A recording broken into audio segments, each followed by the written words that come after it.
I'm Lainey Fritz, and I'm a multimedia journalist. My dad is a football coach, so growing up, I was constantly around the game of football. I grew up on the sidelines. He first gave me a sideline pass because I didn't want to sit in the stands and hear what the fans had to say about the game, so I went and started standing on the sidelines for every single game.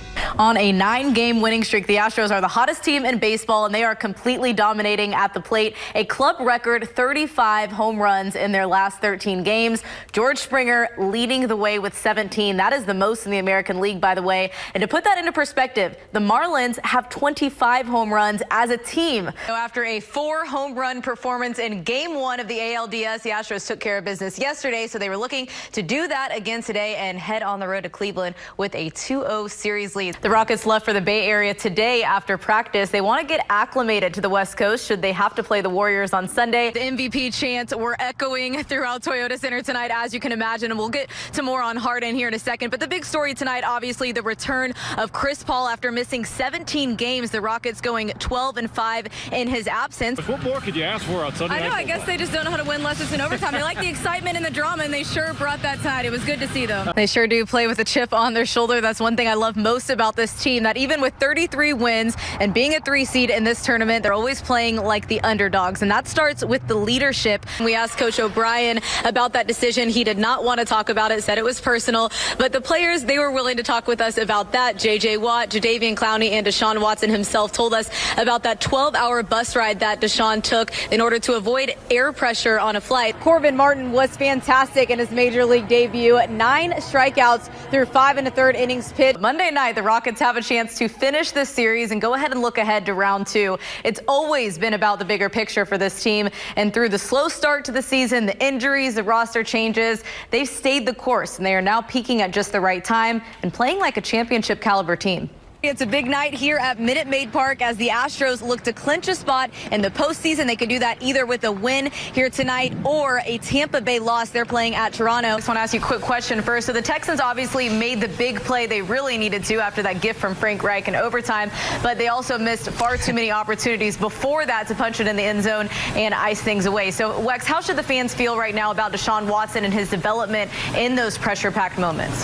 Why is it important for you, DeAndre Hopkins, to share your story? You could kind of decide to keep that personal. You could not want to be public about that, but why do you think it's important for you to talk about it? Yeah, for the Rockets to have success this series, everyone has to be impacting the game. For guys like Harden and Gordon, that means scoring. And then for guys like Capella and Tucker, it means crashing the boards, playing physical, not letting the Warriors set the tone. It also means production from the bench, which was huge in Game 3. Guys like Iman Shumpert and Austin Rivers. We're going to talk a little bit Harden, that MVP race, but also a lot of fun out in Charlotte tonight with the NBA All-Star Game, and the Cougars, they just keep winning. That's all they do. Just that one little blemish. The Texans added offensive lineman Titus Howard in the first round last night. He arrived in Houston this morning. In the locker room after the game, if he felt like he had settled in there by the third quarter, and he said, no, I felt great the whole game. He said there's more to rhythm than just scoring, and I think everybody agrees with that. The energy he brings on defense will be big, especially here in the immediate future without Clint Capella. Really just a poor performance from the Texans in all 3 phases today, starting with the special teams giving up that fake punt for a touchdown. That got him behind the 8 ball early, and then the offense just beat themselves all game long with penalties and silly mistakes. 33 wins, that's the most in school history. Sweet 16 appearance. If Coach Sampson would have been able to promise those things to you when you decided to come here, it would have sounded pretty good, huh? Oh, man, what? The season could start similar to what we saw last season. Hopefully not, but yeah, stay away from that. It's a tough start, especially when you're going to face Drew Brees and the Saints after the season they just came off. I was probably about 12 or 13 years old. She said, you should really do sports reporting. From that moment, a seed was kind of planted, and I really never looked back. I knew that's exactly what I wanted to do. Zach Ertz really being the #1 target of the Eagles offense thus far.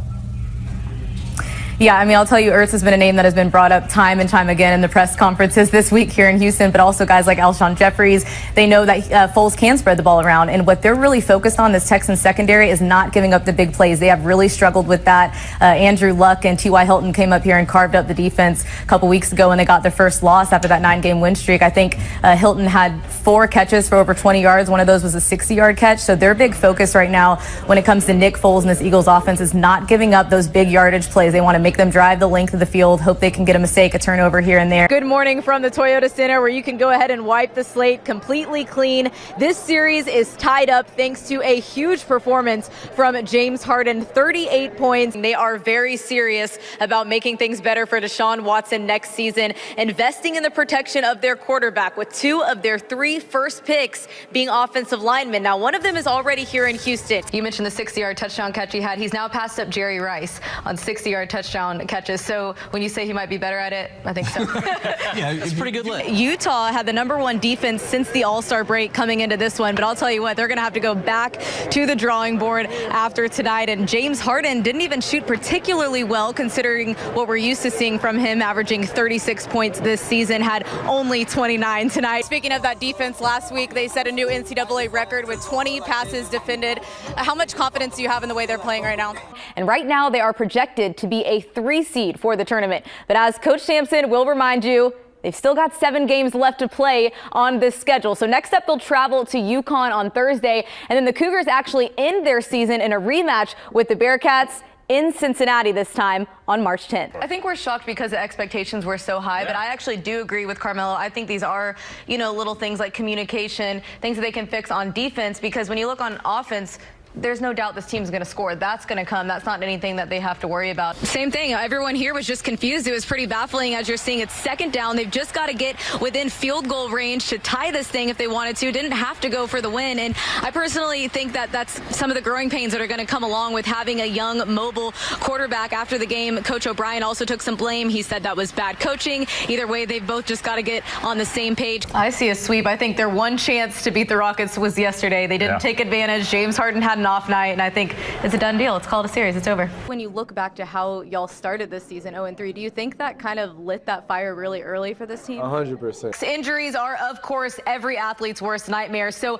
imagine being able to help prevent those by identifying imbalances in the body, not by the naked eye, but with advanced muscle mapping technology. This primetime matchup's so big for the Texans because they're trying to build some momentum here after getting their first win of the season last week. I went to Sam Houston State University, where my dad was coaching at the time. Obviously, it was pretty nice for me because I got to interview my dad at practice, and he would even shoot my stand-ups for me afterwards, and I'd put together these pieces. It definitely gives me a lot of confidence, and it also, I feel like, gives me an insight that others may not have. Okay, thank you, Rainey. We'll see you back here tonight at 10.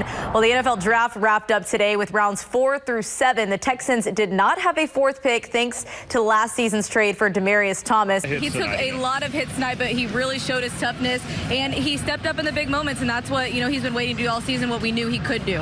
And mentioning Fuller, that's exactly why they brought him here. Things like we saw last game, to make things easier on Hopkins, to present that deep threat, and that's where the Texans need to figure out how they're going to replace that moving forward. And you guys deserve a lot of the credit, too. Yes.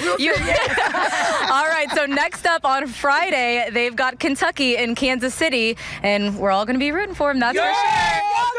We'll send it back to you guys in Houston. Yeah, so I think all of Houston kind of had a sigh of relief, like, okay, about this pick, because this position was a major necessity for this Texans team, taking advantage of these early picks here by drafting the guys, as Lauren mentioned, who will protect Deshaun Watson.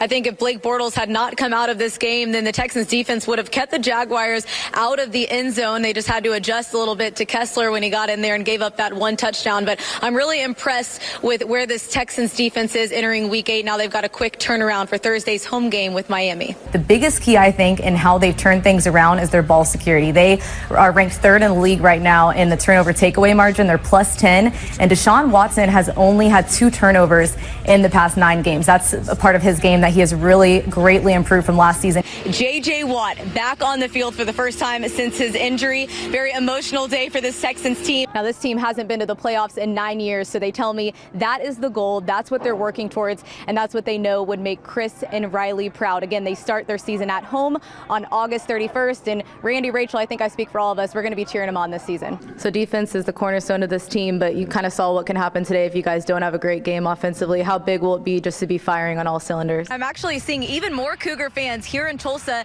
than I saw before Friday's game. They're starting to show up here to the BOK Center, although the Cougars won't take the court until after the first game, which starts at 5:10. Back home Monday against Atlanta. And Wex, when you look ahead at these next 8 games, 5 of them are on the road against good teams. You hear it from coaches all the time, but here at North Shore, Coach K has truly instilled the concept of never looking too far ahead, taking it 1 week at a time, and his guys have really bought in. Winning a state title's got to be a goal for you guys. I know you take it week by week, but obviously that's the ultimate goal for any team when they start a season. You guys are well on the way to do it.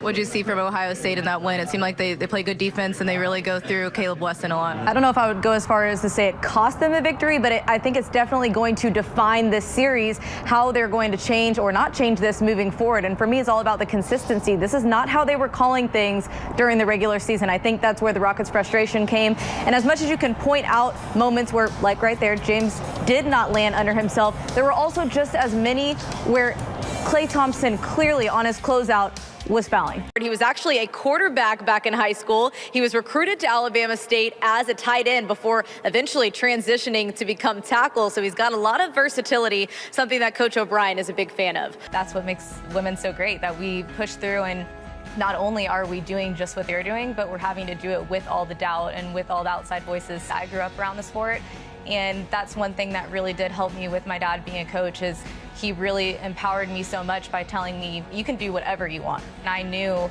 just from the confidence he gave me that you can go out there and report on football just as good as the guys can. I don't think you have to carry yourself differently, because I don't think you should. I think you should be able to show up and do the exact same job that everyone else does and be taken just as seriously. But I think the biggest thing is just blocking out the noise if people don't give you that same respect and take you seriously. You're in your own lane and you're racing your own race, and that's what you always have to remember at the end of the day.